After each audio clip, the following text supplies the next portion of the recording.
Let's bring in Paul Jabat, retired Navy intelligence commander and an Iraq war veteran, along with Eyal Hulata, former Israeli national security advisor and current fellow at the Foundation of Defense of Democracies. Gentlemen, good morning. Thank you so much for joining us. Paul, I will start with you. You heard Robert and I talk. The Pentagon is considering sending up to 10,000 more troops to the region on top of the soldiers and Marines that are already there. You know this. In the past, Middle East conflicts had at least 100,000 troops on the ground. How would this strategy work with a fraction of that number? I think right now it's very different. I was on the ground in Iraq in 08, 09 during the surge. None of quite honestly, our country doesn't want to see boots on the ground in the way that we did in Iraq or Afghanistan.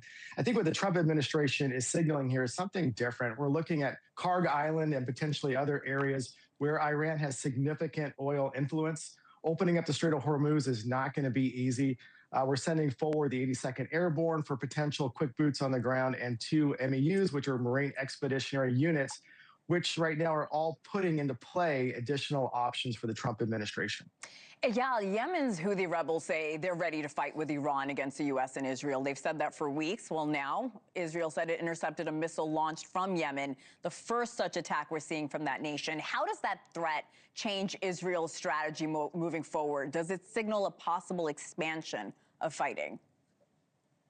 Good morning, Hannah, from Tel Aviv. So yes, the Houthis did join a month into the war. Hezbollah joined a few days after this started. I think this is more symbolic than of substance. The Houthis have been firing at Israel over the last 2 years, assisting the Hamas in Gaza for a long period of time. This had some effect, of course, because it's a longer range ballistic missile. But the Iranians are firing way more precise, heavier, and dangerous missiles at Israel for a month now. So from a direct defense perspective, this is not a substantial. I think the question will be, will the Houthis not only attack at us, but will they also join the more regional conflict?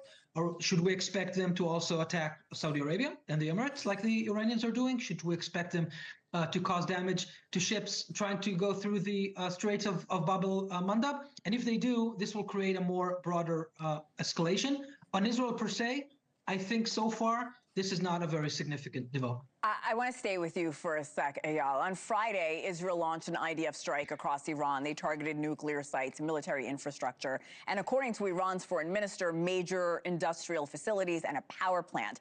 You mentioned the Houthis and Hezbollah.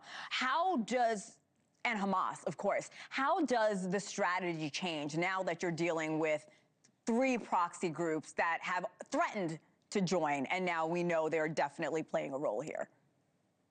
So first, as I said, Hezbollah joined very early. Israel IDF has been fighting with Hezbollah in Lebanon for about a month now. And Hezbollah, by the way, is causing a lot of damage, not necessarily physical, because our ability to defend our civilians is high, but there are bombardments in our northern towns day and night, almost continuously, all across the northern border of Israel, directed just at population, towns, villages, and cities. This is demanding. This is demanding for the population. This is demanding for the IDF. I think the attacks on Friday, Hina, they were important in the sense that we understand that Iran will not be conceding to ceasefire demands as they're put by the Trump administration without feeling pressure. And I think at this point in the division of labor between the American military and the IDF, the Israeli Air Force and intelligence, there was this opening for us to do something that is substantial, both on nuclear facilities, that some of them have not been targeted in the 12-day war in June, but they're attacking the steel factories that are owned by the IRGC, by the Iran Revolutionary Guard Corps. This is part of the military. This is steel factories that are part of the military, the close military, the RGC that is protecting the regime. This has become significant. We knew this will be significant for them. And I think that it's timely. Definitely, Iran is trying to make us all believe that they're stronger than they really are. Yeah. But in fact, they are fragile. And hopefully this will give in to their ability to concede to the American demands. Paul, Eyal made a good point, and I think we've all figured this out. Iran won't be conceding anytime soon. President Trump has extended his deadline for Iran to agree to the terms and finally reopen the Strait of Hormuz or face further military action, as he has threatened. He has said, the president has said, talks are, quote, going very well. But do you think this extension is just buying time? What happens if military action ends up depending on diplomacy working? Yeah, I think the big picture here, what we're looking at is that Iran really understands that if they can bring up the body count of Americans, that they want to draw this out for as long as they can. They know historically that it's going to be very dangerous for America, for our perception of the war. We saw the recent attack overnight on our base in Saudi Arabia. We know Strait of Hormuz is going to be a very dangerous conflict for quite some time, and the Houthis have entered the war now as well.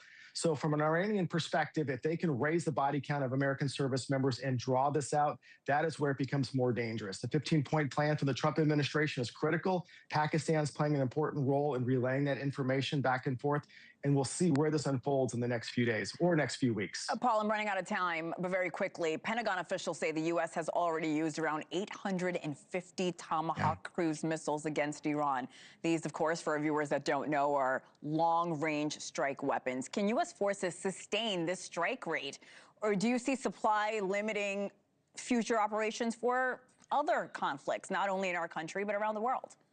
Yeah, this has been a big issue amongst us in the military for quite some time. We've lost a lot of our industrial strength over the last few decades. And so we are hearing about our loss or minimization of our equipment. Look, big picture, we lost a carrier right now. Accidentally, it's in dry dock, or not dry dock, it's in a dock getting repaired. But when you lose military equipment from a battle of this sort of nature, it absolutely should create our policymakers here at home to ask the question, do we have the resources to sustain a long conflict? And lastly, most importantly, our nation has always been on the frame of fighting two major wars at once. Right now, we're at one. Paul Shabbat, Eyal Hulata, thank you so much. Eyal, I know you're in Tel Aviv. Thank you for joining us. Stay safe. Paul, always a pleasure. Gentlemen, thank you again. Enjoy the rest of your day.